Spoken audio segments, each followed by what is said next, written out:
welcome to Novel Console, your weekly podcast where we talk about books, games, food, and stuff that caught our attention during the week. This week is another very special Loading Memories episode.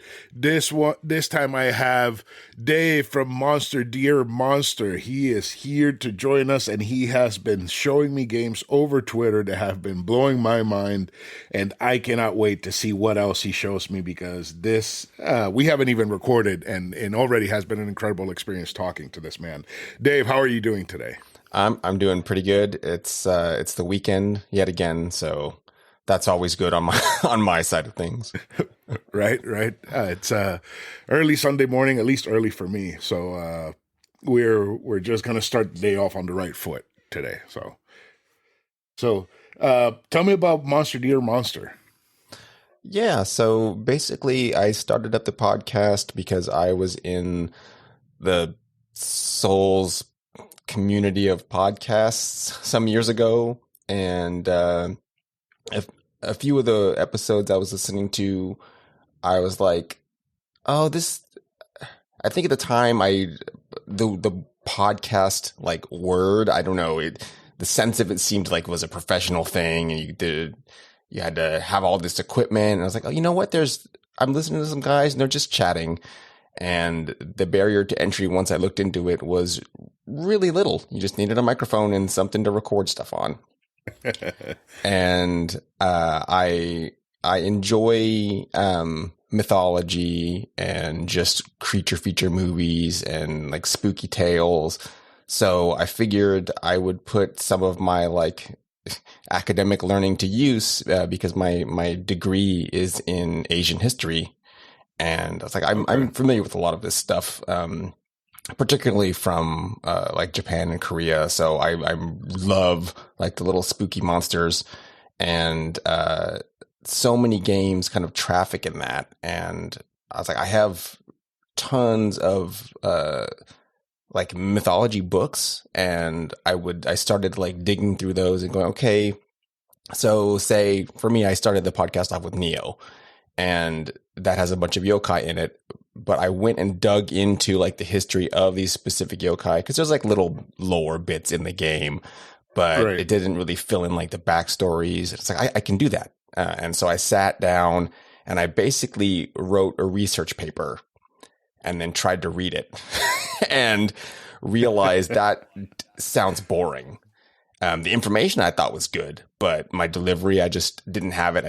I was like, okay, maybe I have to make a script. I don't know. And I got a few guys that were like, hey, we love the way you're presenting it, but it would probably sound better if you were talking to somebody. And that's my original first two co-hosts on Monster Dear Monster. We just got together and dove into like Godzilla movies and just some other stuff that wasn't always video game centric. But yeah, over the years we've been doing it. This is our 7th year. Oh wow! Wrapping up, and we do books, movies, everything. So say we take vampires, and we will over time look at a few vampire movies. We'll look at like the original Dracula, Carmilla, other stories that inspired the vampire mythos, and kind of contrast those, and then look at like how they've developed over time, specifically even just in the last 30, 40 years. If you look at a zombie movie or a vampire movie from like say 1970, that's not how they are in like 2020 vampires. They're not the same. You know, we have an era of sparkly vampires. We have vampires that can suck your blood out from like distances in a few of like the Hong Kong movies. So just that kind of holistic experience, and then looking at those, and then just basically having fun watching like bad movies a lot of the time, if I'm being honest. And you know, going back and checking out the books and stuff too. So it's a lot of fun. We just did, we don't skip on the video games. We did an entire Elden Ring lore through. That was like 20 something hours of episodes. And the same thing with Liza P. I really dug that. Like, let's do steampunk Pinocchio. That sounds great. So that's again, like 12 hours of just talking about Liza P, and then kind of going through and looking at all the NPCs and the weirdo creatures and like where those came from, and just having a blast.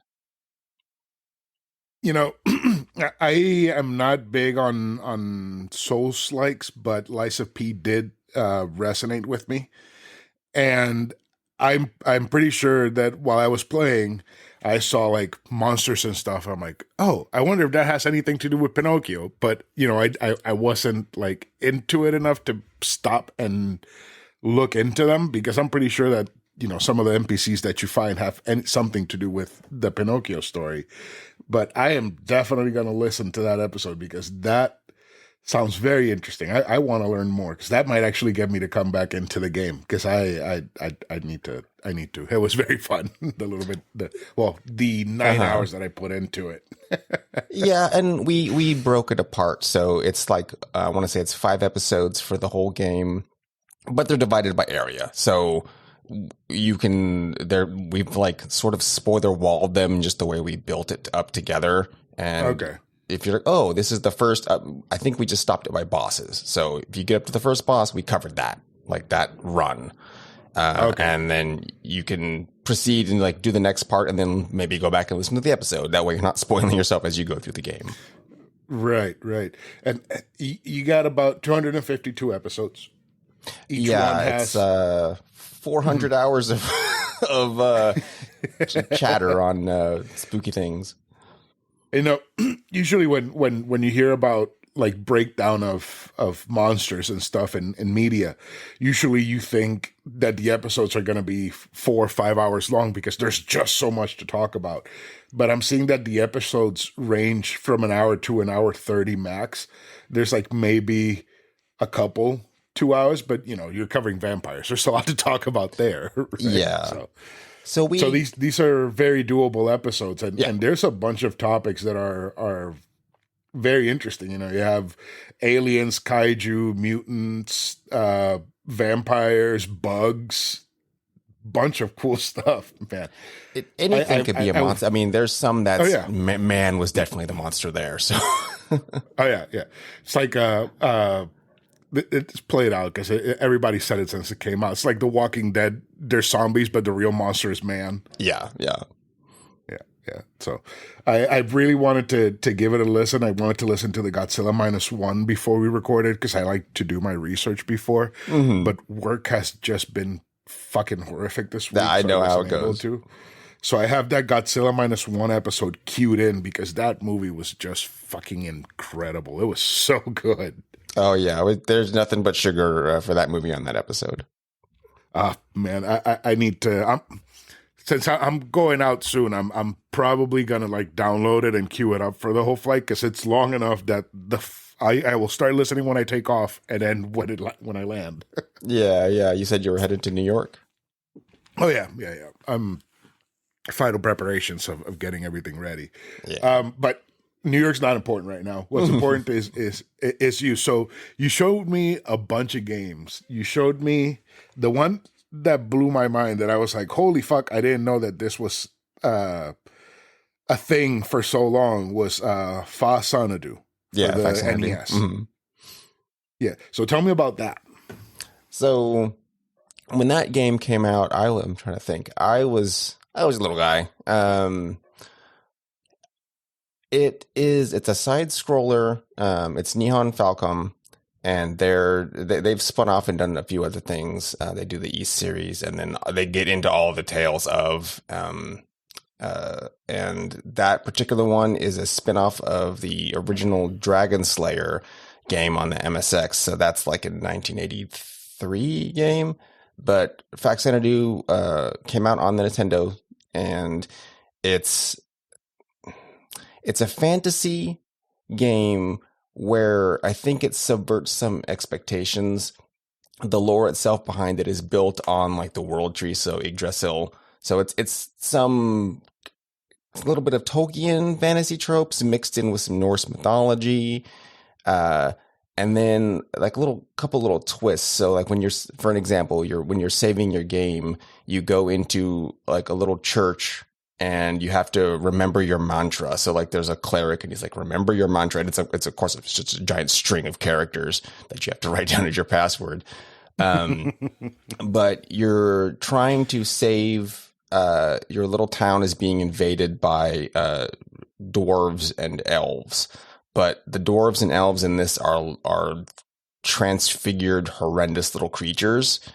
And I remember distinctly when I was playing this game that I was like, that's not what a dwarf looks like. That's not an elf. That's like a little slug thing with spikes on it. That's weird.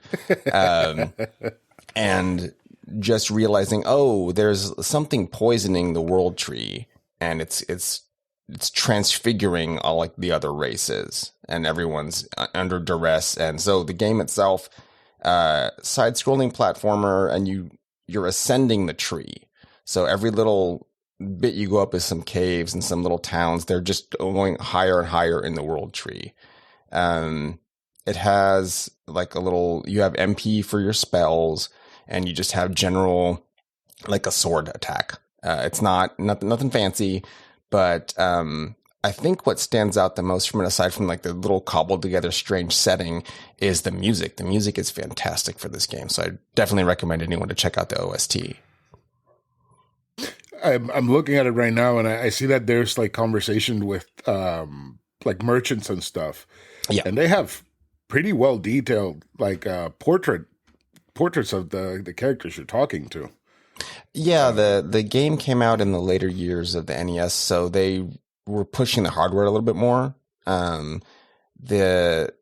They'll talk to you. Of course, there's no voice lines, based just from the system, but it does have like a little chirpy tone as like the text is like just spitting out on the screen, like a little typewriter effect. But yeah, I remember the main merchant in like the first town has like a little cigarette, and he's just chilling on his, like, he's leaning over the counter and just like telling you, hey, kid, get some of the, buy my gear. And his little cigarette's going. You're like, okay, that's, it's charming. See, it looks a lot to me like Altered Beast, like a NES version of Altered Beast. But yeah, I think it's a little bit more complex just because it has RPG elements in it. Right. And the starting town, at least from what I saw in the video, is very detailed. Like you can see like all the separate blocks on the walls of the buildings and everything. Yeah. It does look like a very interesting game. I'm actually gonna add it on because I've been meaning to try to figure out the NES for a very long time. Mm-hmm. Because I just cannot get into it no matter how hard I try. So maybe I can recommend some games for that are, you kind of want to look at the system later in its life cycle. The games will start to resemble things that you're maybe more familiar with the Super NES. Vaccinated is a pretty good example because it's a game where as a kid, you're say you go and play Mario. Or Zelda, and you look at the sprites, and that there's an idea of a shape, like it represents something you can tell, but it's not quite there. And I remember distinctly because these when the games came out of the box, you had the manual, and I just would love to sit there and look at the manual. It had like illustrations, and so you had something to look at and go, okay, I'm playing Legend of Zelda, and this is supposed to be like an Octorok or a Moblin, but it's just a blob. But you look at the manual and go, okay, yeah, this is a weird little piggy guy, and that's what it's supposed to be. So your head just like transposes that, and you can like see in the game. But with something like Vaxanadu, they put a lot of work into this, the pixel art and the sprites. So you don't have to like stretch as far to imagine what's going on in the world. You can see it kind of clearly. It's a little more, the fidelity of that's a little higher than say something like Castlevania 2. Yeah, no, definitely. It does look a lot more detailed than what the Castlevania games on the NES look like, which I have never played those games. I have always thought about playing them, even though I have the Castlevania collection on Switch. I have never touched them. And people are like, "Oh, you should start with 3," and I'm like, "I don't know. I'm afraid." I almost said, so you should start with 3. That's a little, it's a little funner. You have more than one character. The platforming is not. It's still kind of that pixel perfect thing that it wants from you. It wants you to jump specifically and like land. but I I played Castlevania 2 first. So Simon's Quest, I just really love that. The sound, again, the soundtrack, usually that like seals the deal for me if it has good background music. Right. With that game, you need a walkthrough because of the translations were like accidentally they're wrong. And so you're listening to NPCs and things. They're telling you not the correct thing because it just was translated poorly. I would play that with a walkthrough and just to enjoy the gaming experience, because otherwise it's very frustrating. It's not a long game, but yeah, if you try to like just listen to the NPCs in town, you're not going to figure out what to do next. Now, do you know if there has been like a fan translation where they fixed the translation for it, or have you just only played the release version? Yeah, I just played the cartridge. Okay. I was like, I don't know, 8 or 9 when I played that. So that's a few years ago. I will say for Faxanadu, a few years ago, they released a remaster. It was a fan remaster. So it's the full game and they just tightened up, some of the graphics. They did do a rearrangement of the score. I prefer the original music, but as a gameplay experience, it's smoother and it does look a little nicer. And that's on PC, so you can just I don't think it's on Steam or anything, but you have to Google it. I don't know where you'd get it. right. I'm probably there might be like, because there's a ROM for everything on CD Romance. I even found out that there's a Boktai 3, and when I saw it, I was like, holy shit, I thought there were just 2. Is 3 Solar Boy Django? Or is that 2? Solar Boy Django is 1. 3 is Sabata's Attack.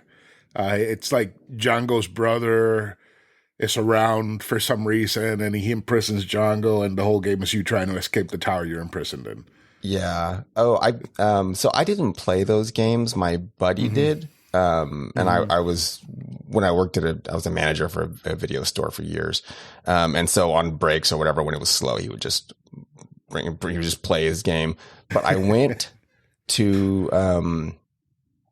it was a computer store. And I bought I don't know why they had it. They had a little UV pen where you could you can look at fingerprints or whatever. It's just little thing. So I bought that, and then I could shine that on the cartridge, and it would just like full power him all the time. It's like, what a silly little gimmick. But I was like, he's like, oh, I can't play it at night. Here's this little pen light. You can shine it on your power up your Solar Boy. Right. It's all Kojima. That was all his idea. And there's a podcast called Get Played. And a few years ago, they covered the first Boktai game.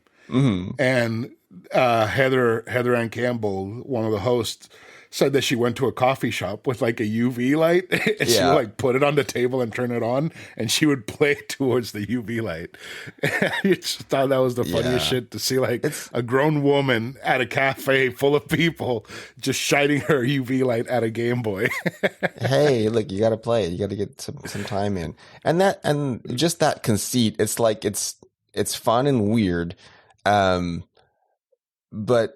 It's like you put that on a system that doesn't look good in the daylight. Like if you're in direct sunlight, you can't see it.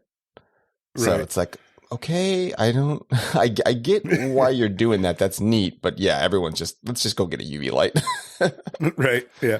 And the cool thing is that when you play it on the Steam Deck, at least the versions of 1 and 2 that I found, they're modded so that you can have like maximum UV light all the time, even at night, because it has like its internal clock, and it tells and it knows when it's nighttime. It even knows when it's daylight savings time, which is crazy. So you have like maximum UV light in the middle of the night, and you're just fighting vampires with like the sun shining for some reason at night. It's great. I really need to play those games because I played them back when I was a teenager, and I didn't know that they were like stealth-ish games, because it's like Solar Boy Metal Gear. And I was awful at them because I didn't know what to do, but now that I'm an adult and I know English, I could probably play them. That does help. There's been quite a few games where I'll go back and try to play them, and they're really difficult. And I remember not having this trouble as a child. Like this was fine because there was no other experience. Like this is the games you Right. played.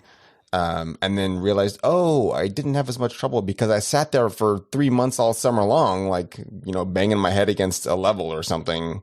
Whereas Right. I want, I'm trying to play it like, oh, 30 minutes to get to the end of the level. No. No, no. Yeah. I beat. I've said this a bunch of times already on this series. I beat the original Mario Bros. On Game Boy Color, Hmm. and it's super screen crunched and whatever. And now when I try to play that game, if I make it out of the first world, I'm lucky Yeah. because I don't know how I did it before. It's crazy. Yeah. It's just it's like a state of mind I think you have to be in, or just, like hand-eye coordination, to where I guess a good example would be if you play fighting games and then you stop for a while and then go back to play them. It's like, no, it's not. Your hands Yeah. just don't want to do the thing. Right. Uh, did you ever see so there's a large subset of rhythm games, and most of those have been like arcade only. But in, I want to say 2004 or 5, they ported a game called 2DX, which is a DJ rhythm game. So you have a little turntable, and like you have a little record Okay. scratcher and then a few like keys.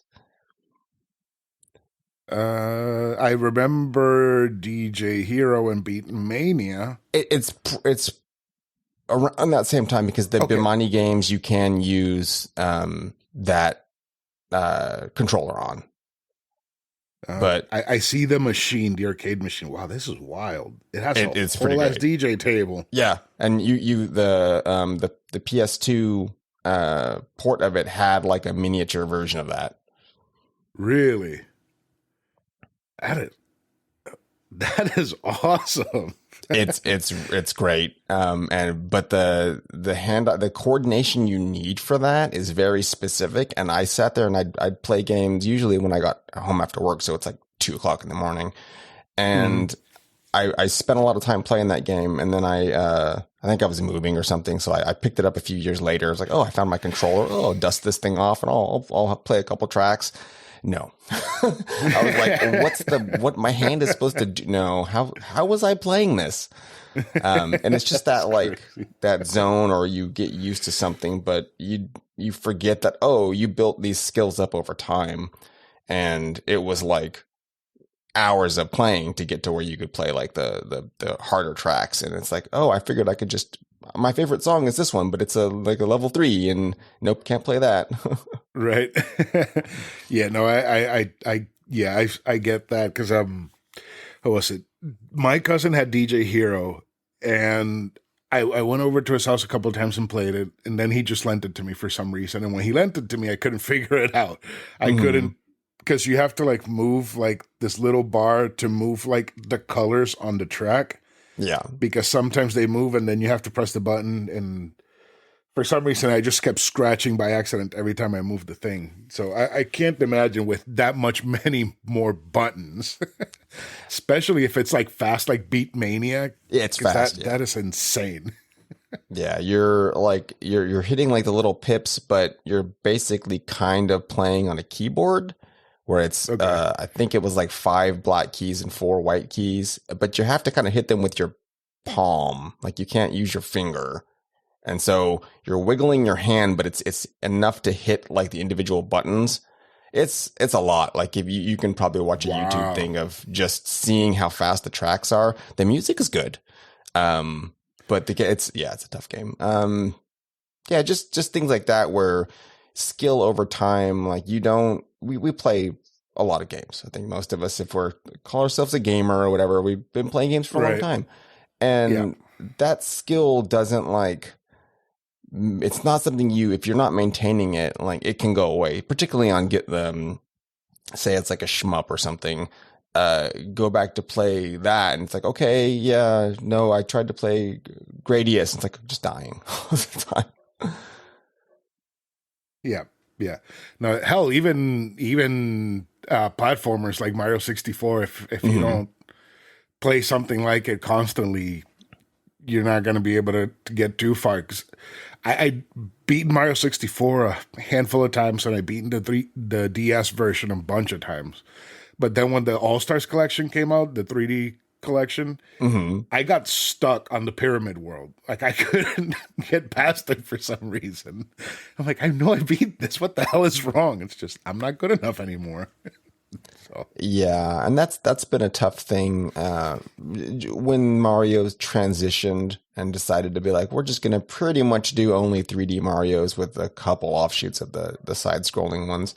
I think I fell off of them. I played Odyssey. Is Odyssey with the hat?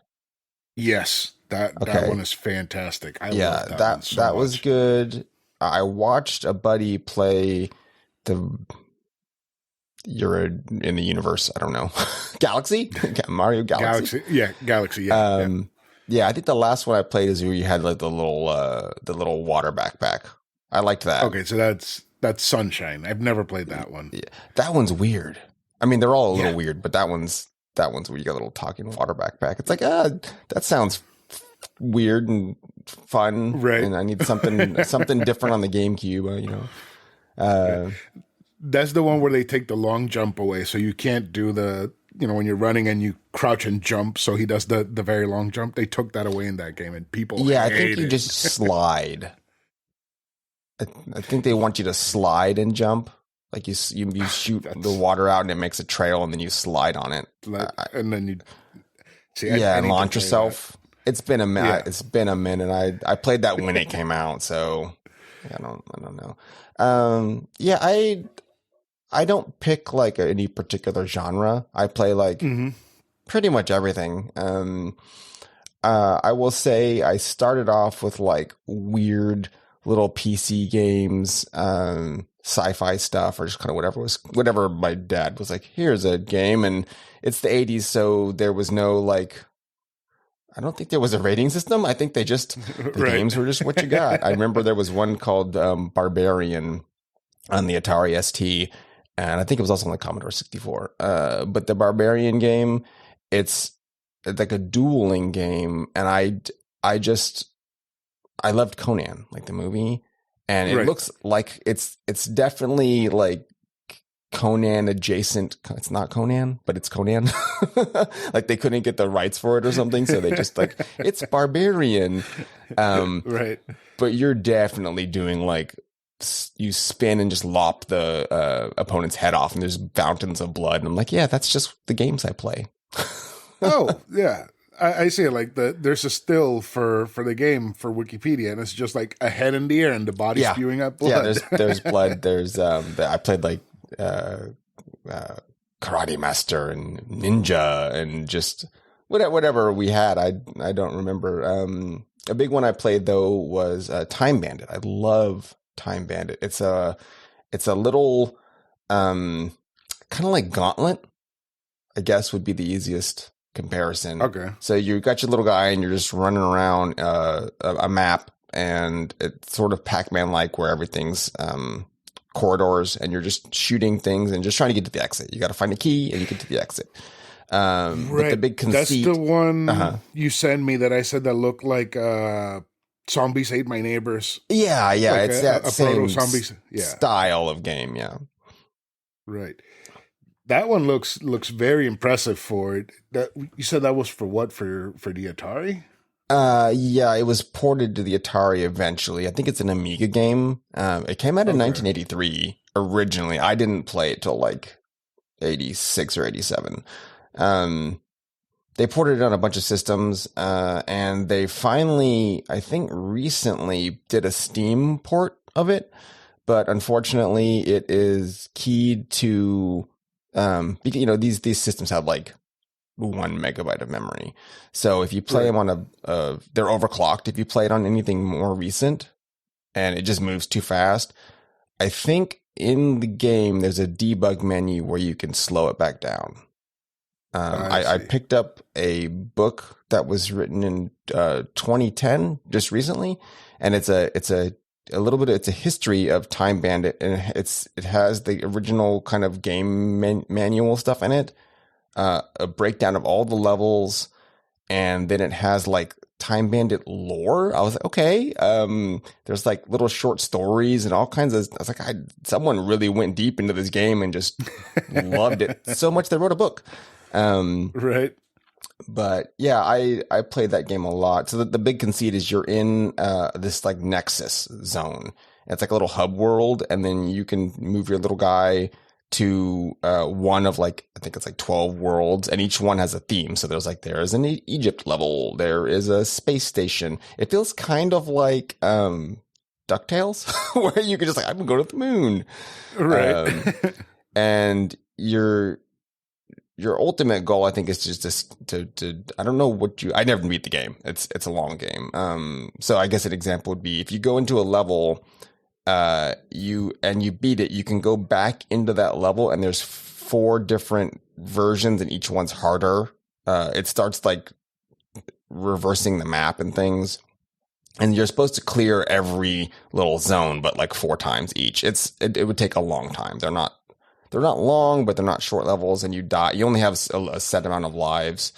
But it's 2-player, and I thought it's the funnest, and at the time for me it was scary. But if you're playing with a second person and they die, it summons like a little shadow version of them on the main map, and that it'll try to hunt you down for revenge because like you survived the fight and it didn't, so it's mad at you. Right.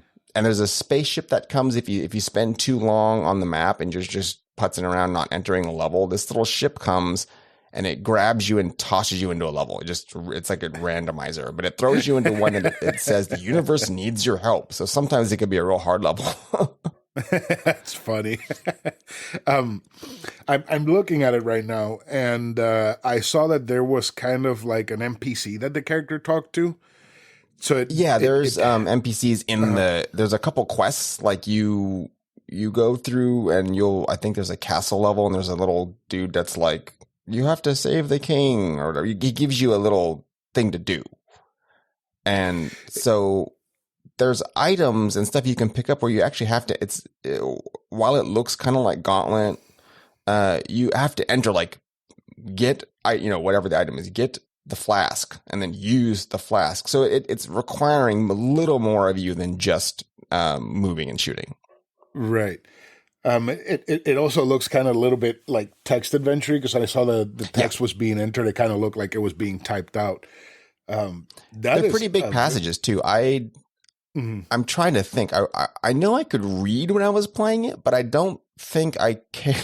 Like the wall of text was too much when I was a little. Right. I was like, I don't think I was paying attention.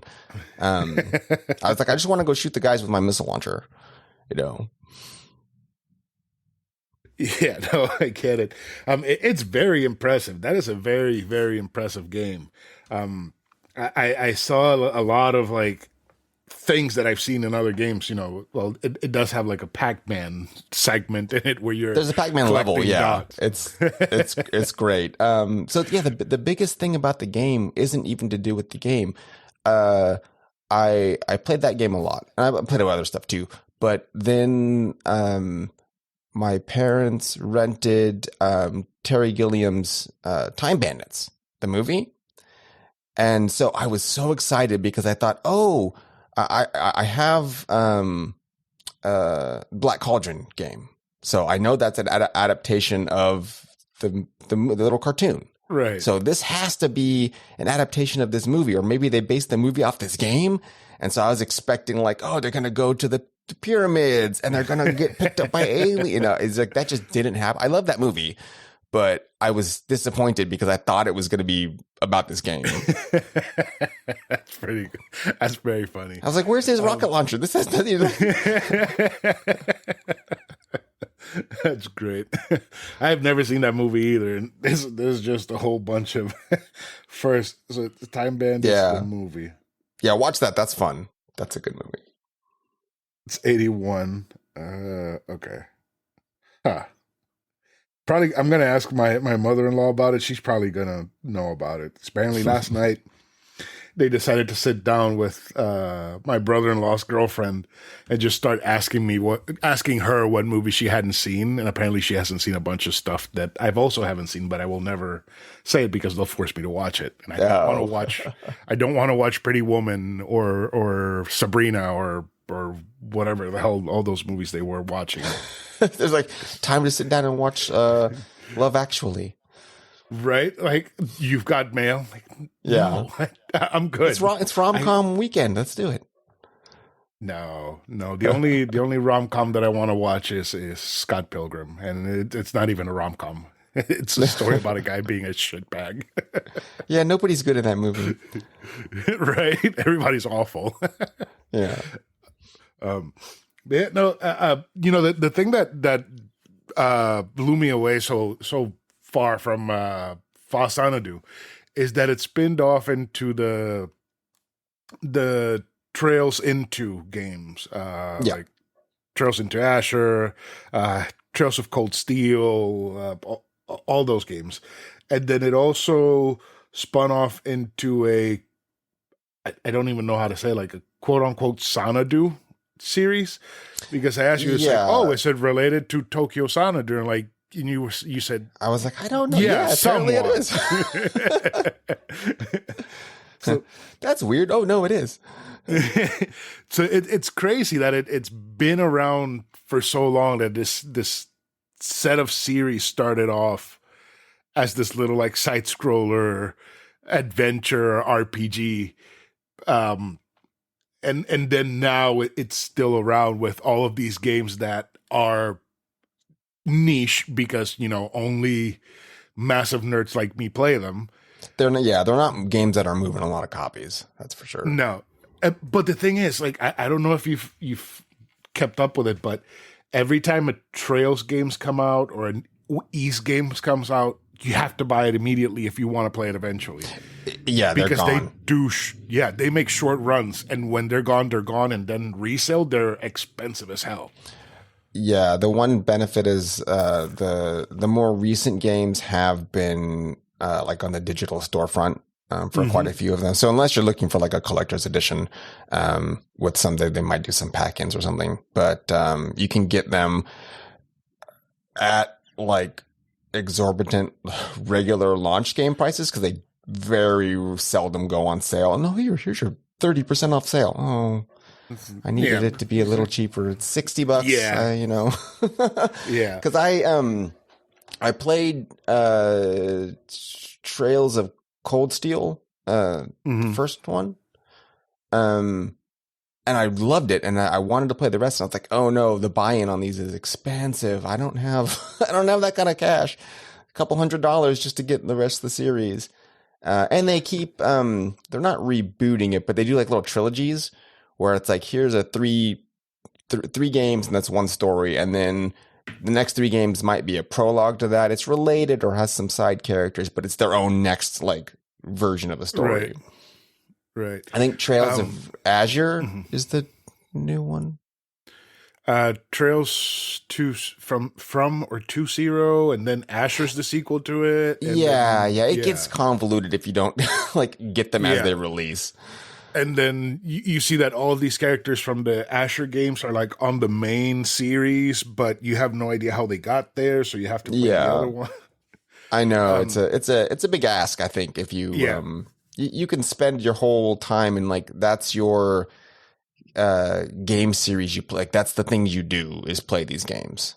Like you can forge an identity around just keeping track of what's going on here with those ones. Right. I bought, what was it, 3, and then I saw that 4 came out, and I bought 4 of the Cold Steel series. And I was like, oh, let me see if I can find 1 and 2. And I had to buy 1 digital because it's like $100 and something now. Yeah.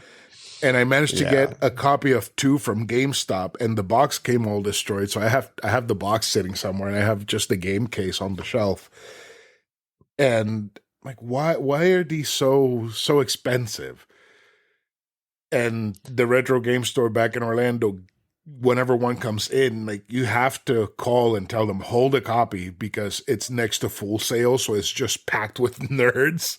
So when you go and one of these niche games comes out, they don't last because all the Full Sail kids go in and grab them, and just it's insane. It's fucking game Yeah, collecting. It's and crazy. it's become such a mainstream thing to play video games that so many people are into it. So you can always find someone that you can have like a niche game that you like. Maybe you like to play like weird little games, like Mr. Mosquito or Guitar Man. Like there's just some strange games, like especially PS2. That was the time period if you wanted to play like a funky game because they were just throwing everything out there. A lot of B and C tier titles, but they were like fun because they were weird. Yeah. And now that you say that everybody kind of like has a niche. Back in from like the Super Nintendo till probably when the Switch released, like there were very little farming simulators, and now that's the only thing you can find because people found out that they like that stuff. So now everybody wants to have like a farming simulator, slice of life game, and they sell like crazy.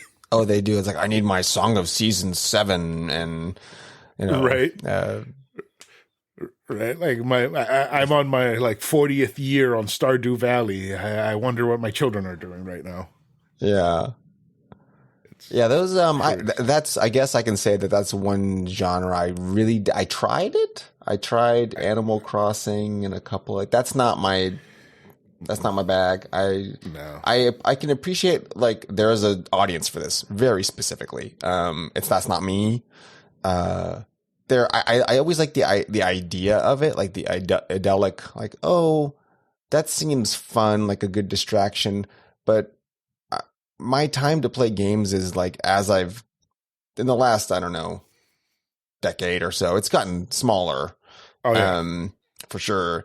And so I feel like I have to like play something quality or something that like, I feel like I'm doing something progressive with it versus like, oh, I don't need a time waster. I don't have time to waste. Right. So I don't need a game where it's like, oh, do a base building game. I got into the Conan Exiles game and I really enjoyed it. But then I was like, there's I don't know, 3 NPCs and a couple dungeons. It's just about you building like a cool treehouse. And that's great, but like it takes forever to get the pieces, and I want to go do Conan stuff. Right. So that kind of game is like, it's not for like what is it? Pocket Pal, whatever the game that just came out. I think it's Pocket Pal. Something like that. Pal World? Yeah. Pal World, yes. Pal World. And it's like, oh, it's a base building. Oh, okay. Never mind. I don't have time for that. See that one like has 2 things that I am very uninterested in. One, because it's mostly make your own fun when you have to like build your own base and set up production lines. I don't want to make my own fun. And the other one is creature collecting. Like I can play a Pokemon or a Digimon or whatever and have fun with it, but when the game is like, okay, it's time to get sweaty and actually dive deep into getting these monsters the way that you need to, so that you can be the number 1 in the world. I'm like, no, I'm good. That I had my fun. I don't need to go any further. And Power World is that game that I'm never gonna touch because I don't want it. Yeah, we took a look at it for a few minutes and was like, yeah, this isn't what the trailer was like promising. This is something else. This looks like Ark or any of the other handful of building games. I tried my hand at some survival ones. There's a couple cool ideas that wow, I don't know the name of it. It's the ocean. You're in the ocean. Subnautica? Yeah, Subnautica. And I had some fun with that, but like then I got scared. Like I didn't want to dive into the water where I couldn't see. I was like, there's got to be some kind of weird shark down there. Or octopus. I'm not. Right. It's too spooky. I'm checking out. I don't have a weapon. I have a flashlight. This is, No. See, that's another type of games that I don't like. Whenever it's a horror game and you don't have any weapons, it's just hide as your weapon. Yeah. I can't. I did play Soma, but I chose to have like the monsters not be able to hurt you, and I did enjoy it that way. But yeah, hide and wait for the monster to go away. That's another one. Yeah, the me. Amnesia series, not my thing, or Outlast. I'm like, I don't mind watching someone play them, but it's like I could spend my time doing something else that I do like instead. Right. Yeah. They're okay. Part of the problem is that I like playing horror games, and I want to feel like I'm the scariest thing in the room. Yeah. So like Resident Evil 4, I'm the thing that the villagers should be afraid of, or Dead Space. Let me be the monster. Right. That's what I want. So when I have that mentality and I'm going into a place where I don't have any weapons, or I can't throw punches or anything, and the monster's chasing me the entire time, I don't like that. So. Yeah, I wanted to do. I picked up the Friday the 13th game, and I think Dead by Daylight, and a few other ones where you got to be the monster. But I don't care to play games with people like very often. Like I'll do couch co-op stuff, but like I don't have time to go. I got to get a team together of like 4 other friends, or play with random people that I don't know. I'm like, nah, that's not. I don't want to have to turn a mic on. I just want to. This is my like relaxed time, not I have to do social stuff. No, that's not me. And so I was disappointed when those games like, I get to be Jason. Like, can't I just give me like AI campers that I will track down? Like, dude, let me have that. Right. Yeah. No. I man, that resonates because Fallout 76, right? Yeah. They made it so that if you want to play the game by yourself, you have to buy your own server. And why not just make an offline mode? I just want to explore the world because I love Fallout and I want to explore, West Virginia, but not with other people. I want to do it on my own. So I get it. I picked that up at launch and I was having a blast with it. And then it just got to like, I don't want to see other people. Like, stop touching my camp. Like, leave my stuff alone. I'm just look, I already have to deal with these mutants out here and the radiation. Like, I don't want to deal with like scavengers that are people. Right. Like the thing that broke me that I was like, okay, I'm done, was I was running around. I think I was like level 5, and this level 2 came up to me and he starts punching me. So I start punching him back. And then this level 76 pops up with like one of those hydraulic arms, just punches me like across the field. It was like, yeah, I'm done. That's like, I wasn't grieving him. He was fighting me. Right. That little level 2 guy. There's some other dude I think they were playing together, just like completely. I turned on the fan by accident. I wonder what the hell was going on. Why are my feet cold? Yeah, just that. Like, no, I don't want this. This is not what I want from Fallout. Mm-hmm. Oh. It's games, man. Developers, yeah. Okay, so we're still doing good. I was checking to see how we were on time. Yeah, I'm watching the clock too. Yeah, but yeah, no. So is that like the only type of game that you're not a big fan of? Are there other kinds of games that you're like, no, from a mile away? So I enjoy playing fighting games, but I only want to play I don't want to do competitive, like, leaderboards and go battle people. Like, no, there's lag. I don't. Nah. Again, I enjoyed those back in the day when you had couch co-op and even split screen, and that just kind of went away. And as I got older and moved around and stuff, I just didn't have anyone around that I was playing couch co-op games with. I do play a few games on the Switch with my wife. We played the Just Dance. Yeah. The Just Dance games. That's a lot of fun. Get to move around a little bit and have some fun little pop songs. and we played through Bubble Bobble. We tried to do, there's a Sonic Adventure game on the Switch that's like 2 players, but one person just stuck his tails. I might have been, okay. and you keep getting screen dragged. It's like that ended up, the idea was cool, but it just didn't work out in practice. Yeah. The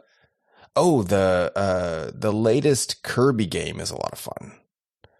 And one of you gets to be like a little Waddle Dee, and you're just zooming around, and Kirby's absorbing weirdos and becoming carby. That's just great. I love that stuff.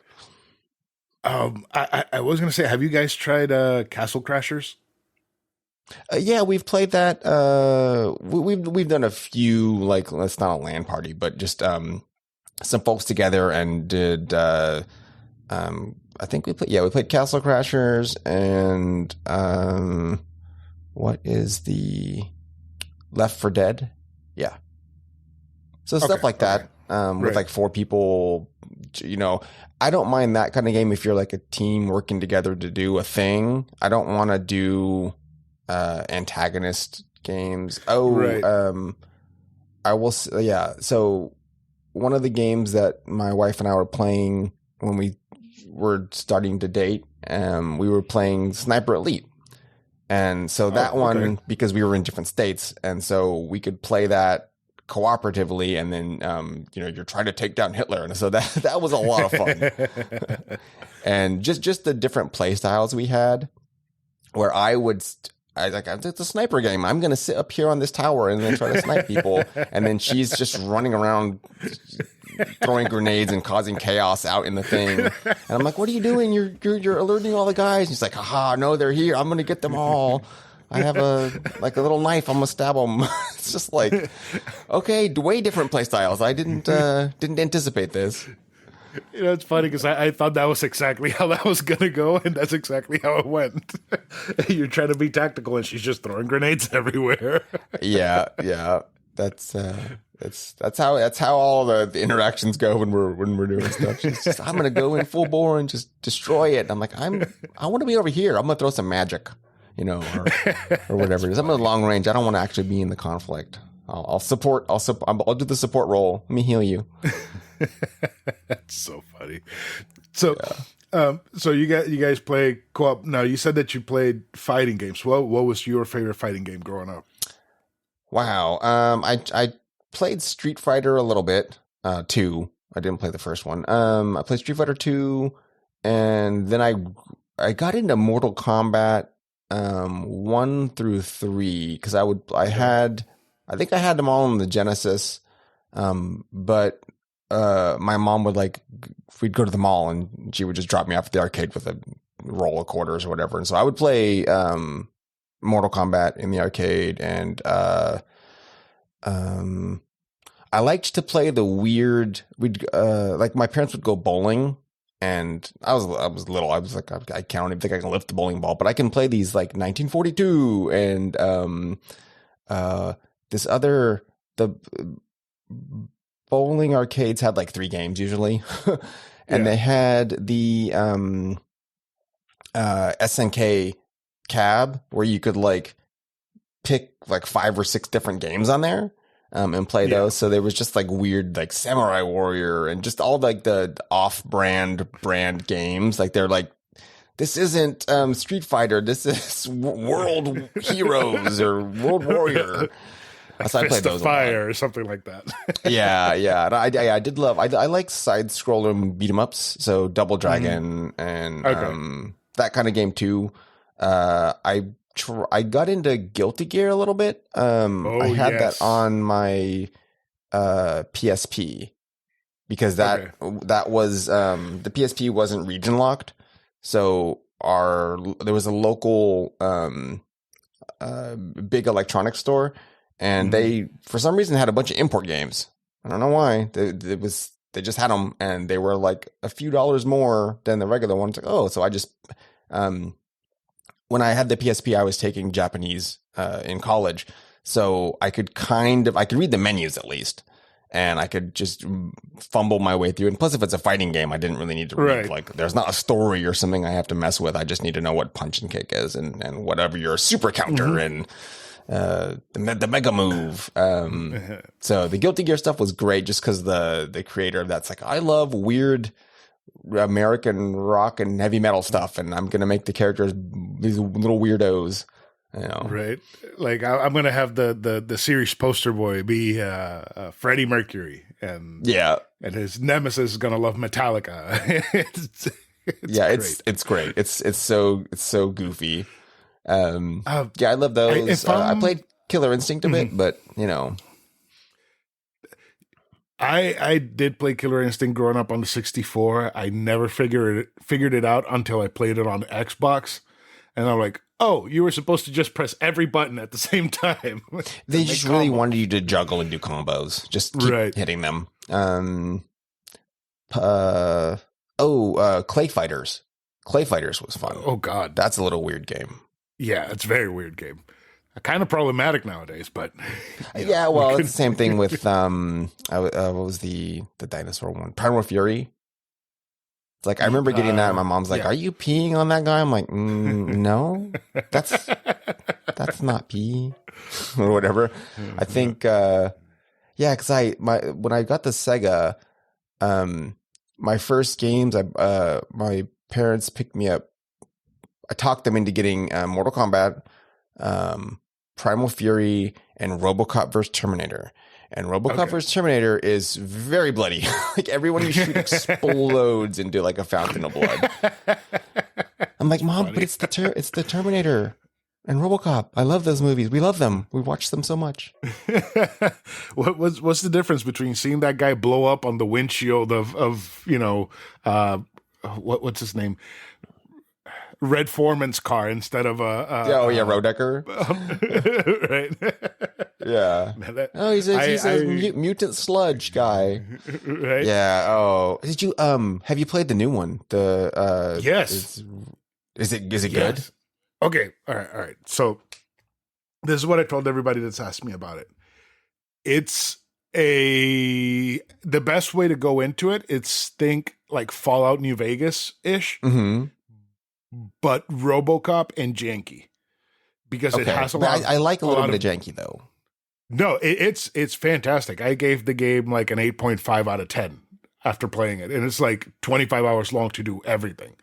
And it is a ton of fun. The shooting is fantastic. It has that weird humor that RoboCop has.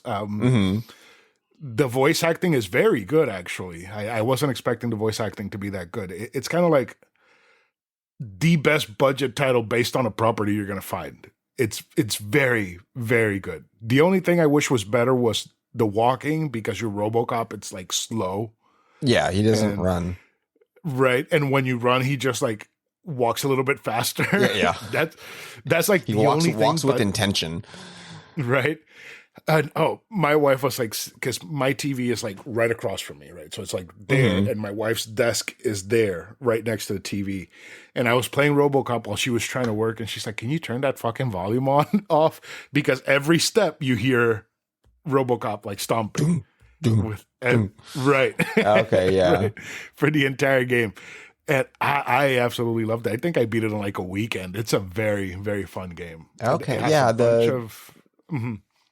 I would say I've heard a couple other podcast guys talking about it, and they it was like 50-50. Like they kind of, some of them didn't like it, but what I wanted to hear was that everyone said, "Oh, this feels like a continuation of like a movie. You're playing more RoboCop," and like that's what that sounds great. Okay, so I growing up, I had seen bits and pieces of RoboCop. I had never actually like sat down and watched any of the movies, and I had a blast with this game, and after I finished it, credits rolled, I went on to Prime and rented the first movie to watch it because I had never seen it.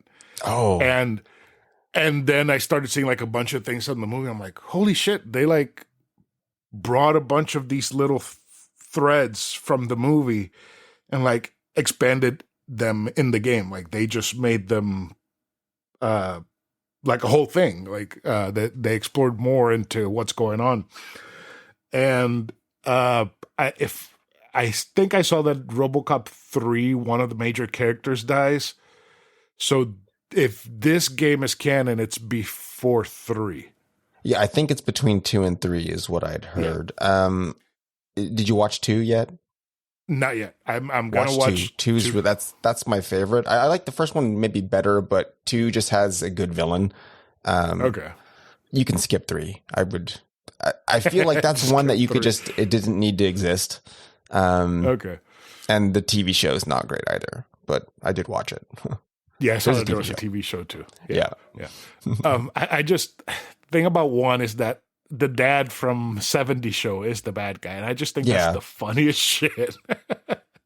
Yeah, and he's so menacing. You're like, oh, he's gonna kill some fools. Right, and I'm like, I can't take him seriously, but he's actually killing people. Yeah. No, he's frightening there because, you grow up. I grew up watching RoboCop, so then that 70 show come on. I'm like, wait, huh? That's oh no, that's Carl Rodecker. He's gonna kill somebody. He's gonna kill Kelso. He's threatening, but he's gonna do it. I know it. Right. Yeah. But yeah, no. If you can get the game for like $40, I would say pull the trigger. It's worth it. It's a lot of fun. Yeah, it's weird. So they keep I have that on my wish list on the PS5, and they'll do sales on like the Murphy edition, where it's like the more complete edition, but will be cheaper than just like the base game. So I'll eventually pick it up. I guess unfortunately or fortunately, I'm trying to not buy anything right now because Dragon's Dogma 2 comes out next month, and man. I've set aside. I want the full deluxe edition. That's $80. So I'm like, okay, just don't get anything. I set aside my little pennies. I love Dragon's Dogma. I really like the first one. I remember hearing about it and not really paying attention to it. But then we did a midnight event when it released, and we had like trivia questions for the audience and whatever. And they were talking about, I'm like, holy shit, this game sounds awesome. Like the whole pawn system and whatever. So I just like, bought a copy right there on at the midnight release and really, really enjoyed it. That's one that I've been wanting to give another playthrough, but I think I'll just do Dogma 2 when it comes out. Yeah, I tried to I didn't fully media blackout myself, but I watched a little bit of the, launch trailers. And then I was like, okay, I don't want to watch any more gameplay. I don't want to see, I just want to be like immersed in it when it comes out. Right. I want to climb on the monsters. Like that's like my favorite part. Climb on the dragon. Right. It's like climb on the Cyclops, stab him in the eye. Yeah, pull his helmet off. Fun. This is great, or poke him in the head till he gets mad and knocks his own helmet off. It's that it gives you all that options and that you can play any of the classes. And I just want to heal my pawns and have them do all the damage. Right. It's a lot of fun, and just the personality of everyone is goofy, while still taking itself seriously. I loved the little quests. I think it's Meredith. She's the little shopkeeper lady, that just runs. She's like a merchant and runs around with all of her store on her back until you can like find her a store. In the first one, it's just like the fun little stuff. The blacksmith, and he's just like Masterworks all, and his little sound bites on everything. Man, that's such an underrated series. I know Will from Friday Night Gamecast is super excited for it, and I'm glad that the fans are getting another game, because the first one it was kind of like lightning in a bottle. Because I remember the little gaming group of friends that I had back in Puerto Rico. They were very excited about it, and that's the only thing they talked about for months. Like they stopped playing Dark Souls to just play that. Yeah, I think that was a thing where the fans of one are fans of the other. Like those are like not mutually exclusive, because they're doing something a little different. But you get a little more control in Dragon's Dogma as opposed to like other RPGs. I think you just have more verbs and stuff you can do. Right. Yeah, that's a really good. I will say I like the franchise. The show, did you watch it? It's not There was a good. show. Yeah, there's a Netflix Oh show. It's boy. like 6 episodes. It wasn't very long. Um, it's I watched it because we were going to cover it on Monster Dear Monster because we've done Castlevania and some of the other ones. And I was like, oh, Dragon's Dogma. We all of us love the game, and then we started watching it. and We're like, yeah, I'm not gonna sit and talk about this. This is not great. It was worth a watch, but it doesn't hold up to. There was no need to like analyze it. Right. And I was like, okay, I'll just go back and play the game instead. Like another thing, like you said, Dark Souls does translate into Dragon's Dogma, but it also Skyrim translates into Dragon's Dogma too, because it's kind of like a harder version of Skyrim, quote unquote, where you're immortal. Because I like it's more curated. Yeah. So the Grand Sis world it's pretty big. But because you're with a few exceptions, you're relegated to walking everywhere and you have to deal with the day-night cycle. Right. You don't have a fast travel other than the Waystones. And that means you really intimately like know all the towns, all the paths, all the stories. You just feel like you're there. Whereas I don't get that feeling in Skyrim. It's too vast and there's not enough stuff. Right. It gets to the point where you start learning the world, because I remember there were like, oh, I need to go to this certain cave to kill this certain monster. But on the path to the cave, there's a giant troll that I want to avoid. So I'll just go around this area because I know the troll is going to be there, or the troll is going to be sleeping. So I'll be able to sneak around them. So the game makes it so that you start learning it and you start recognizing things rather easily. It's a very well crafted game. Capcom really, really put their all into that game. They did a very good job with that game. Yeah, that's something where I really wish they made an MMO, but they didn't port it to the West. Unfortunately, like it looked really fun, but it's like, Japanese only. Okay, well, that happens. Right. Now, you were talking about Guilty Gear earlier, and I wanted to ask you, aren't there two versions of Guilty Gear on the PSP? Wasn't there like... Guilty Gear XX, I think? And there was another one. Guilty Gear. They make their names real weird, so it's hard to remember them. Yeah, because I know there was one that was kind of like a 4-player fighting game where you would have to press the shoulder buttons to turn around to face. Oh yeah, I didn't have that. I definitely had just the regular. I want to say it's Guilty Gear XX. That's 20 years ago, so hard to remember. So there's XS Core Plus is one, and then Judgment. Okay, Judgment I think is the multiplayer one, or the more than two. It had like a what's it called, a side scroller beat 'em up mini game. That was a lot of fun because you got to play a beat 'em up with the controls for the characters. So I would just play as Kai the entire time. Okay. So yeah. That was my main Kai.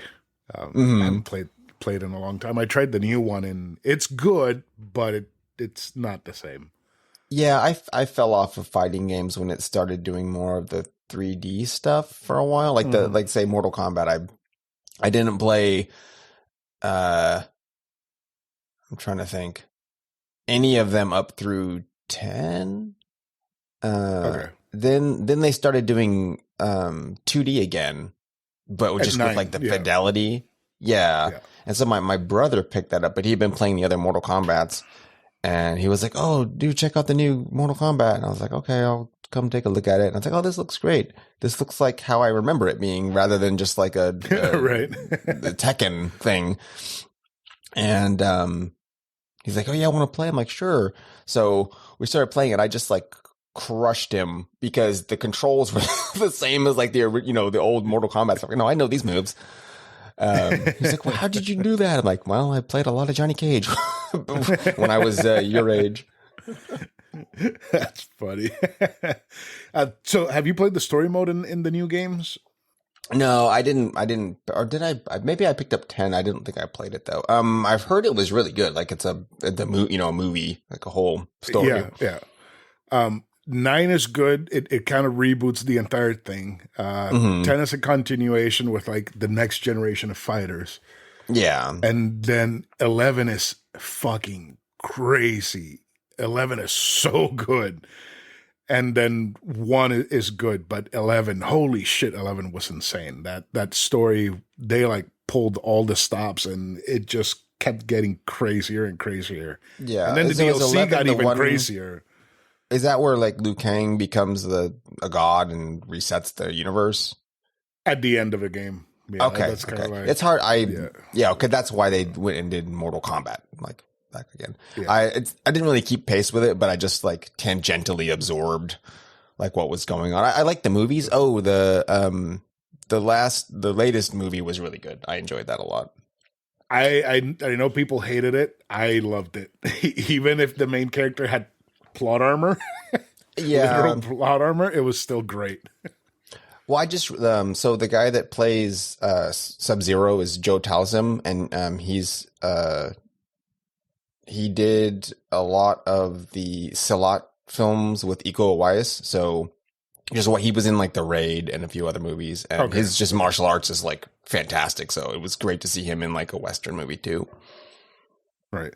That the fight scenes in that movie were pretty good. I can't wait for the sequel. I think Yeah. that it's shooting right now. I think so. Yeah. So that's gonna be like a day one watch for me because they did the thing where they used like practical effects for Mhm. some of the kills, like the one with the hat. Yeah. And I don't remember what her name was, but that was a practical effect. Like they actually like sawed a dummy in half and sprayed blood everywhere. Yeah. Yeah. If you get around to listening to some of our backlog episodes, Mhm. that's our big, we love practical effects. I want to see little stop motion stuff. I want to see a rubber body exploding, Right. Show me an actual monster. Don't show me a CG thing. Like it Right. has its place these days, but I want to see like a drippy, gooey guy. Right. Yeah. But you know that I'm like a child. If there's movement and sound, I'm probably gonna stare at it and watch it. So I don't really care usually whether it's like a practical effect or CG Mm-hmm. until it gets to that uncanny valley Marvel's doing now that looks horrific. But Godzilla -1 looked so fucking good.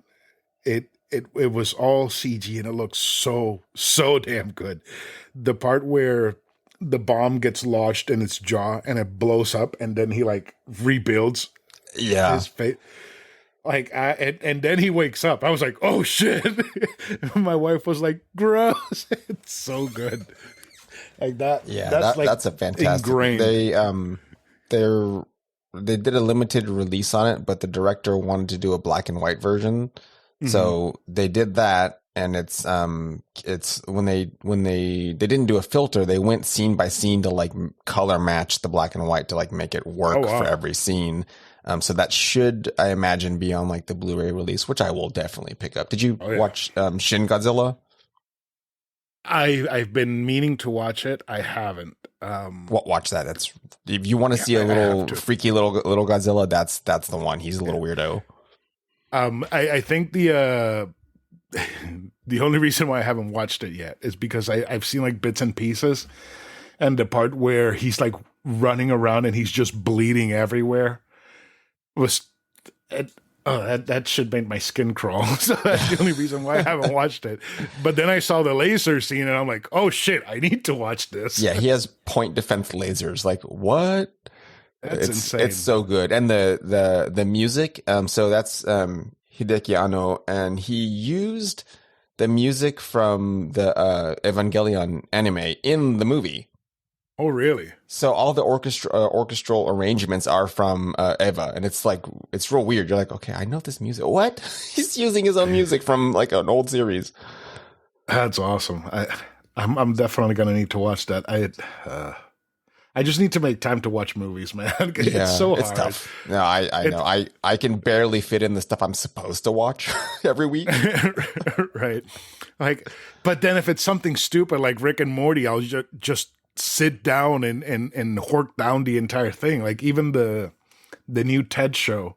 Like I watched like the first 4 episodes, like one right after the other, and I haven't gone back. So, Oh, well, I mean, there you go. That was a movie right there you could have fit in.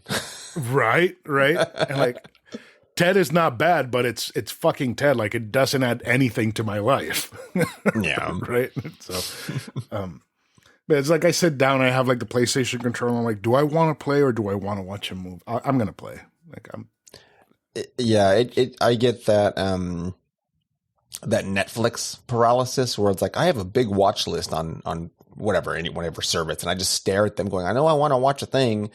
But then by the time I figured out what I wanted to watch, I actually used up the time that I had to sit there and watch something. And I do that with a game. I'll pull up the PS5 and like look at the little media list and go like, I don't know that I want to play any of these right now. So then I'll end up just like pulling the Switch and going, I'll just throw some more hours into Cosmic Hunter or something. I've been playing old games because there's a few companies like that are putting out like really old like MSX and PC Engine stuff on there, and they're fairly inexpensive. And so if you and they often have like save states or stuff you can do to like give it a few quality of life pump ups, like you kind of get with the NES and NES and the Genesis, like the little Nintendo Online ones. Yeah. And there's so many games I want to play on there, but again, I have to. It's that little like I got to go into the screen and then I look at there's like 40 games on here. Which one was I going to play? I guess maybe Vector Man. I don't know. Just playing Vector Man all over again. Yeah, and it comes down to that too, where I put a lot of time just going back to like comfort games. I don't always want to play something new, so I'm going to roll another Dark Souls character, and then I'm only going to play with the broken sword, and just give myself something else to do to change the game up. Yeah, that is a big problem because I have my favorite game of all time is Star Fox 64. And sometimes it's like, what do I want to play? I don't know. Let me just play Star Fox while I make up my mind. And I do a whole run of Star Fox 64. I had a counter last year, and I know it was off. I beat the game about 34 times, and I know it was off because there was for like a month straight that's the only thing that I would play. I would do a run, start another run, do another run, and do another run just for like hours and hours on end, and I didn't keep the tally up. So I'm trying not to. This year I'm only 5 in so far. So, hey, you got to have a little comfort game that you can just zip through and you know exactly what to do. You know all the moves. And just like, I'm just doing a barrel roll. Let's do a barrel roll. Right. So I asked my wife, what should I play? And she's like, Dragon Ball. I was like, I don't have any Dragon Ball games to play. And she starts just like naming like franchises. I'm like, I'll just play Star Fox. Fine. Whatever. Well, at least it's Star Fox and not like time to load up Turok again. It's like, okay. Oh, man. So I bought the Turok 3 because I've never played it on Switch. And I was playing it on handheld mode, having a great time. And then I decided to put it on the TV and I get sick immediately. Oh, no. I had to go to bed. I started playing it like at 5 in the afternoon. And by 6, I was already in bed. I couldn't do anything for the rest of the day from how bad the motion sickness was. Oh, man. Yeah, I was really happy when they put GoldenEye on the Switch, and then I started playing it, and I was like, I beat the game as a kid, and I was like, what are these controls? I can't. I'm getting so mad because the control. This is the worst, and it wasn't great on the 64 controller, but at least it made a little bit of sense. On the Switch, it's not fun. Maybe if you have an actual controller, but not with the little holding it in handheld mode. I was just getting mad. I'm like, just aim at the James Bond. What are you doing? Why are you looking at the ground? This is ridiculous. See, I was playing it on the Switch, and I didn't want to play it on the Xbox at all. And it got to the point where I was like, I can't do this. And I turned on the Xbox and breezed through the entire game. I was like, it's just so that's how you're supposed to play it. It wasn't working. No, it wasn't. And I've thought about getting one of those 64 retro Yeah. controllers that Nintendo sells, but They're expensive I'm just I'm just gonna use it for GoldenEye and Star Fox. Yeah, That's it. not worth it. I mean, there's a few games on there. I think they put on like Pilot Wings and some other ones. Nothing like super great. I don't remember like a bunch of games on the 64 that I just loved. I got the system and I think I just gave it to my brother because I was like, I'll just go play the Genesis. I'm just not digging these games. I played some of them and I didn't care about Ocarina of Time. I played it and I was like, oh, okay, I don't know. It's not my jam. I'll watch someone else play it, and I want to get back to like something more fun. I don't know. I always find it so interesting when people say they don't like Ocarina or they don't care for it, like because it's Star Fox my favorite game, Ocarina is my second favorite game of all time. But also, I grew up with it, right? Like it was like brand new when I was in my formative I was like years. 16, so I was like, it's not for me. You know, I grew up playing the OG Zelda and it just Zelda 2 and the feeling of those, or even the ones on the Super Nintendo. It's like they just felt completely different, and this just wasn't doing it for me. And I think some of that is like the learning curve of how when they switched to that 3D, I don't know that I liked it a whole lot. It was rough. It was rough, and it was like that was the beginning of it too. So they got better, obviously, at it. But I enjoyed even the 3DS version of Ocarina is still rough. It does have that. This is like the first time we've ever done this type of thing. It still feels that way. Well, and then they like goofed up the skyline. I just was looking at some video for it. And it's like, oh no, I'd rather play the original. I don't care for that one, but it still looks better. Like whatever they were doing with it, they just mucked it up. You know? And that's been the case with a few companies that have like remastered stuff and just like shat the bed. Like just did not. Like some Silent Hill ones, like, oh, I love Silent Hill, and then you get the remaster, like this isn't even playable. Like, what'd they do with the voices? This is horrendous. Like, leave it alone. That's the main reason I never played Silent Hill, because the first time I was like interested in it and I wanted to play it was when they released the collection for PS3. Oh yeah, and I didn't even put it on the PlayStation because I bought the Prince of Persia trilogy. Okay, and I played the first one, and the voices sounded awful. It sounded like they were screaming through a can. I was like, if this is the same thing with Silent Hill, I'm done. I'm not going to touch it. I can't play a game like this. But I do like that they're bringing stuff back. Like they just did the remaster for the Metal Gear Solid games, which I heard the ports are just okay. Yeah, I mean, if you have a Steam Deck, just download the PS2 versions. It's basically everything, and you can play Twin Snakes on Dolphin, which is the better version of Metal Gear Solid 1. Yeah, even though a lot of people hate it. That game has its own like fan club, I think. Right. But if you have you ever played Wind Waker? Yeah, I did. I rented that, so I didn't own it, so I could just play it like the 7-day rental. I played it for a while, and then Tingle showed up, and so I returned the game. That's good. Because usually I tell people, if you hated Ocarina, try Wind Waker, because that's like the good version of the Zelda formula. And I did enjoy how that was more fun than Ocarina of Time. And I skipped Majora's Mask because I don't think I knew what it was. So when they marketed Majora's Mask, they did the same thing that they did, I think, with the Wii U, and weren't making it clear that it's a separate thing. I thought Majora's Mask was like an add-on to a game I didn't really like. And then retrospectively, just hearing about what it was doing, I was like, oh, that's a weird little thing. Maybe I, did want to play that, but I just watched like a Let's Play. It's like, that's fine. The game is super strange. Yeah. Like the first thing that's strange about it is that they only had a year to make it. Like, Ocarina's out, start working on this, and then you can do whatever the fuck you want. You have a year.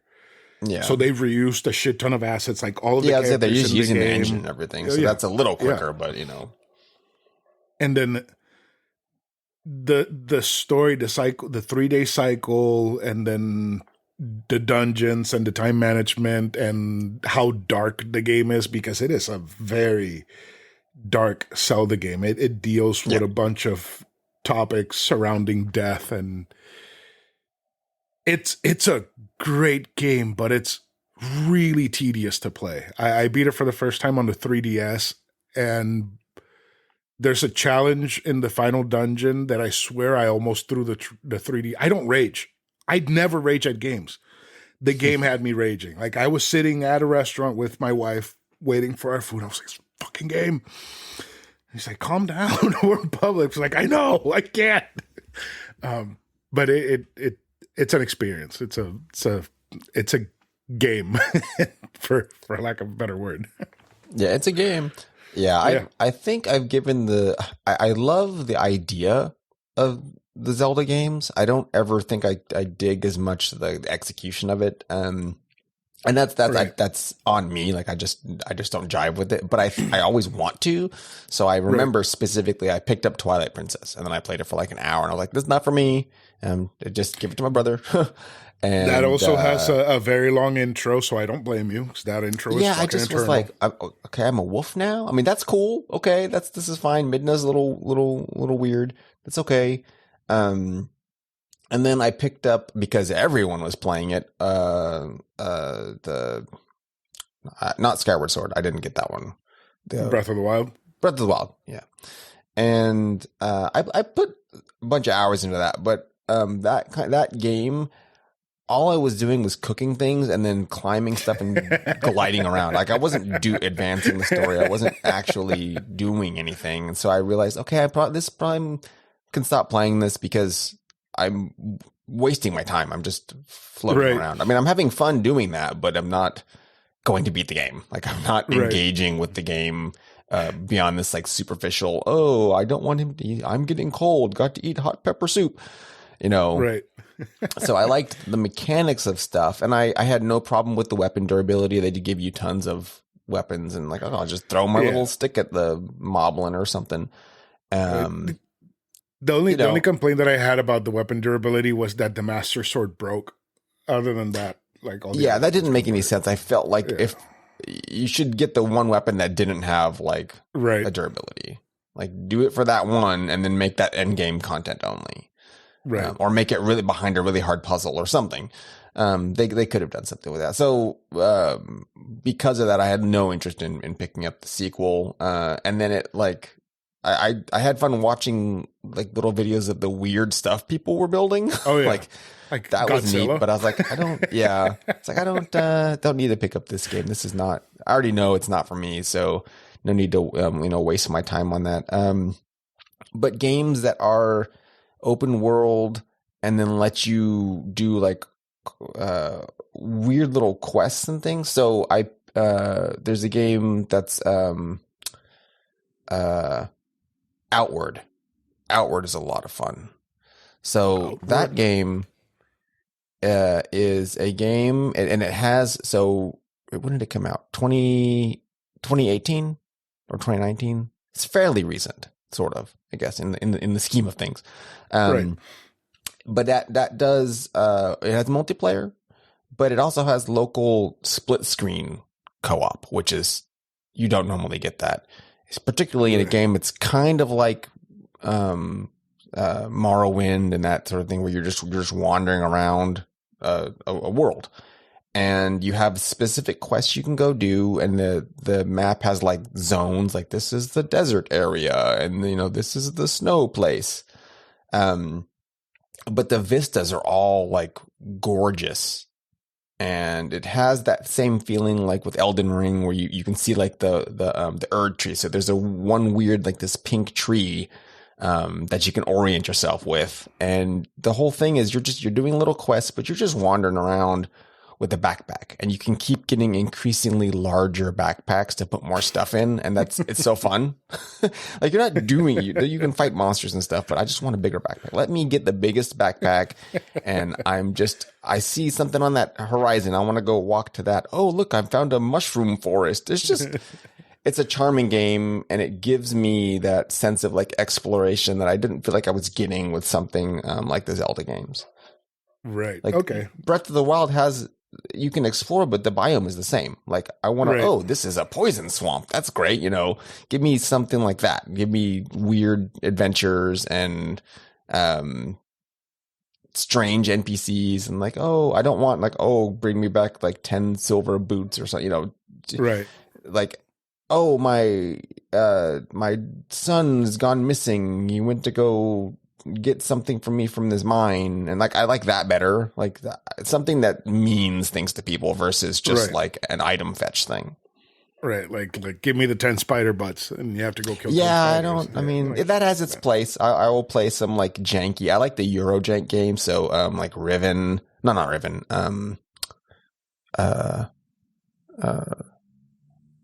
Is it Riven? No.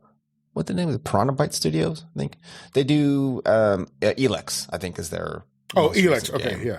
Yeah. That's a lot of fun. I like that. You're just a dude, and you got like a little jetpack, and you motor around the world. But then you like have to deal with factions. There's like this is the machine faction, and this one's the barbarian faction, and you can like make friends with them, and then create a big faction war. Like you feel like it feels like your choices matter. And so you're changing the environment and you're changing like people's lives as you go through this game. And you got a jetpack, so that's always cool. Just Kingdom Come Deliverance, apparently Eurojank. That was like super hard Skyrim. Yeah, that one's interesting. It's weird. So the economy is more realistic, where stuff's very, very expensive. And you're rolling around, and the sword fighting's weird because it's more realistic, quote unquote. So you have to control like the angle of your sword so it doesn't bounce off of someone else's weapon. It's like a simulator. It's more of a simulator than just a RPG kind of feeling game. Yeah, it's in that one where you can like get a cut, it gets infected, and then you can die from the infection or something like that. Yeah, I think so. There's like they put a lot of realism into it. Not to the point where it's too much, but it's in there and you can engage with it, or you can just try to be very careful and don't get robbed by highwaymen on the road. Yeah, those are cool. But no, Elex is great, and then just anything by that studio, their stuff's just. I can't say it's not silly. It's Eurojank. Like they're not super top tier games, but like that's why they're fun. Because there's bugs and there's just weird stuff that happens. You're like, okay, didn't expect that. But they put a lot of heart in their writing, so like the characters are all fun. Right. I found Elex at a Five Below for $5. Yeah, I have it on my shelf. I haven't played it. I think it's still. Oh yeah, you got to play that. That's. Oh, it's so silly. Nothing better than definitely play it. Yeah, zipping around on your little jetpack, and nobody else has like that kind of technology. So you're the only. You're like, you're like our little savior guy, and so you can choose to help people or not, and that one has I want to say it's kind of like the VATS system where I think you can target specific body parts. Okay, yeah, that's fun because it's always fun. Get him in the leg. Now he can't walk after you or knock his weapon out of his hand. Yeah, that one's good, and that definitely has the. You can go to any area you want, but you definitely you hit walls of like that monster is way stronger than you, so probably gonna be running away. It's just the spiders. Why are they killing me? That's funny.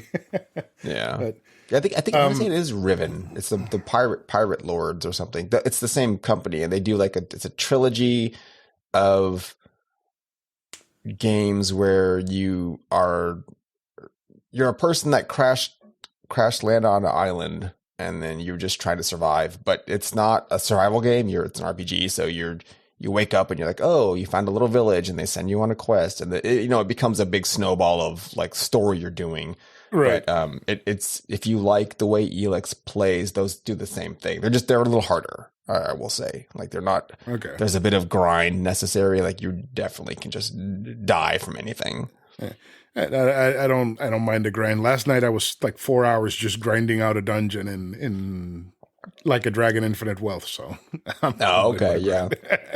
Those are some fun games. All of the Yakuza games. Oh, dude, Infinite Wealth is like the only thing that I want to do until I'm done with it. I'm 40 hours in, about level 45, still on chapter 5. I am having the time of my life. Yeah, that one just came out, didn't it? A couple weeks ago. Yeah, a couple weeks ago. It's fantastic, dude. It's so good. It's already done stuff in the story where I've had to stop and just reflect on my life.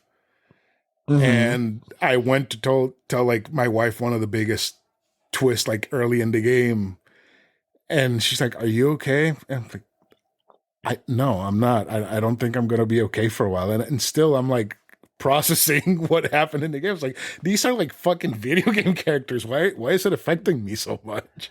The writing in the Yakuza series has always been like it's realistic, I guess, as far as emotions are concerned. Yeah. So they'll have like everything is goofy. It's goofy as hell, but they'd have like really sincere moments with a lot of the characters, and you're like, oh no, that it suddenly got serious. Yeah. It's been silly the whole time, but there's always a through line of like, no, there's important people stories going on, you know. Like, did you finish 7, Like a Dragon? No, I think I stopped at 5. Like I'm familiar with what was going on with them though, because I like them enough that I just kind of like tangentially follow the stories. Right. So the end of 7 is probably I want to say it's the only video game ending that has actually like made me want to cry. Like I was holding on to the couch, just trying not to cry, watching the ending, and my wife walks in and she's like, "Are you fucking crying?" I'm like, "No." No, like, you didn't cry at our wedding. If you cry now, I'm going to fucking divorce you. And I'm like holding on, just like just watching the ending, because the way that it goes, like it's in Japanese, and I'm just reading the text, but like watching the performance and what's being said in the text and the context of it, I was like, holy fuck! If this were to happen to me, I would be the same way, and I was just a fucking mess. They got you. Oh, they got me. And apparently I did finish Gaiden, which is the one in between that and the new one. And everybody cried at the end, and I thought the end was very powerful, but I didn't cry. But I can't relate to what was happening at the end, so that didn't get me. But it was very powerful. Like they are going in a direction where the stories and the endings that they're telling are a whole lot more human and relatable. And they've been doing that. I think since 3, they just started really digging into stuff. You played 4, right? Probably. They kept 4 releasing characters, sets of them, so I think I was just picking them up. Okay. So there's like one character that gets framed, and he goes to prison. And then he comes back out of prison, and I think he's like in a coliseum fighting, and people are like, kill him. And he just does like this he like breaks down finally, and he starts screaming about how he's been thinking about what he did for all these years while he was in prison, and how just killing a person is not killing a person. It's not just another person, it's a whole life.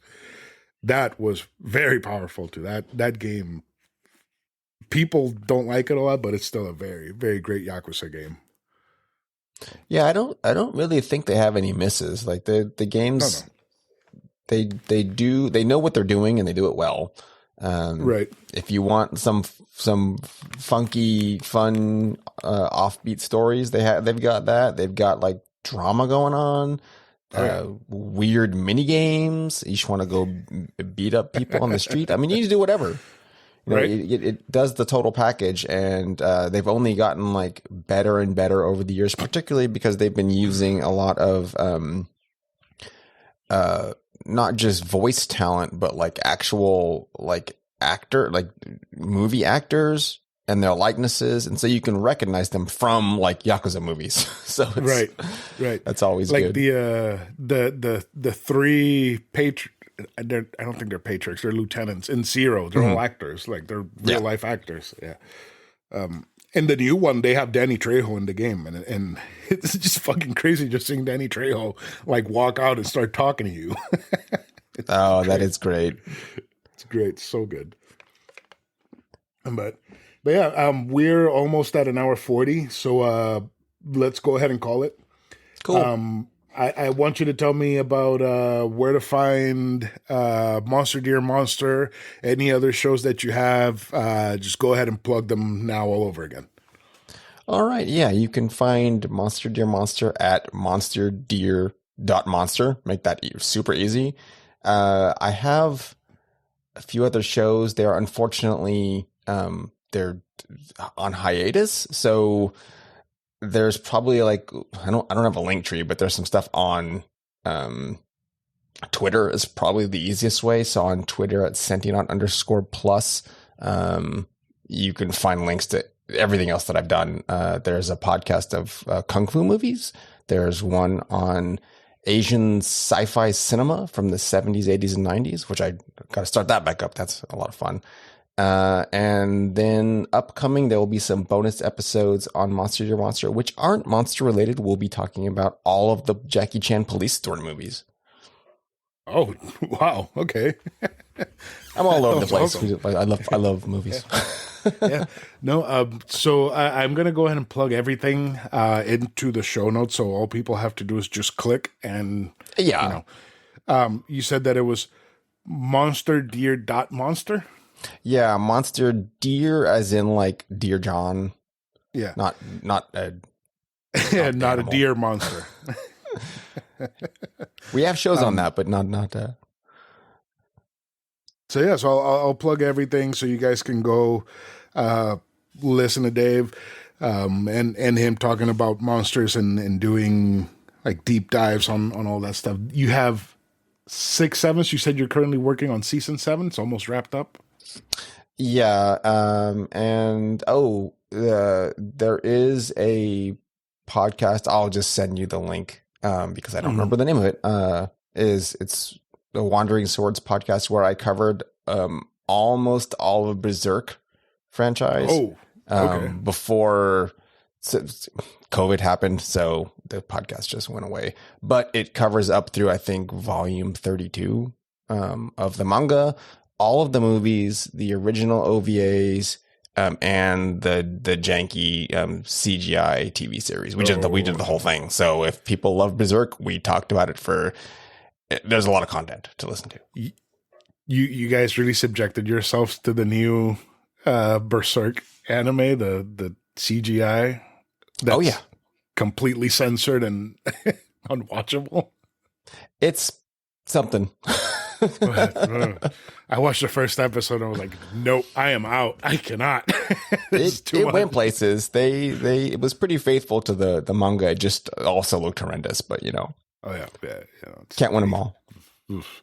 Yeah, definitely gonna have to check that one out because I'm a big Berserk fan. I need to pick it back up because I do too. I just like Miura passed away, and I'm like, I don't know that I want to read it with someone else continuing it. I think it's fine. You could just leave it, like let it just be.